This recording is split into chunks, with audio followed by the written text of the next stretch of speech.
Apple will soon release iOS 26.2, and right now we have iOS 26.2 RC2.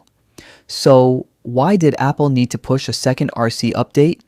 The RC one had many bugs and performance issues. For example, while moving this widget and tapping here, the iPhone randomly rebooted, and this was happening on iOS 26.2 RC1.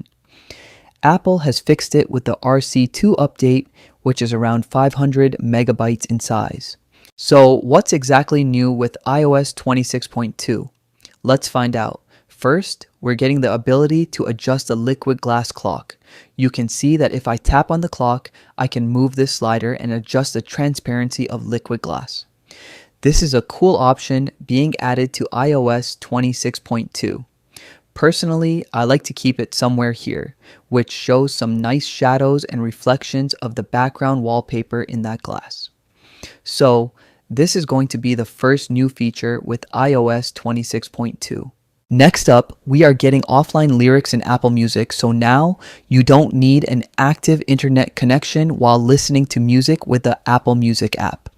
Then Apple has added the ability to share a one-time code while using AirDrop.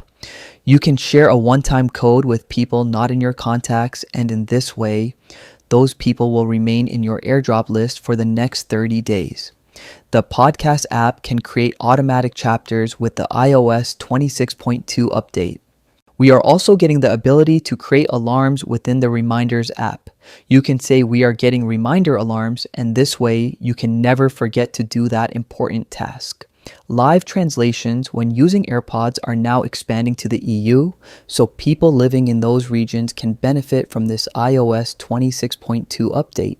Furthermore, Apple is going to improve overall animations, and there will be reduced lag with the iOS 26.2 update. So yeah, those were some of the main changes and features coming with iOS 26.2. What do you think about this update? Let me know in the comments, and with that said, I'll catch you in the next one.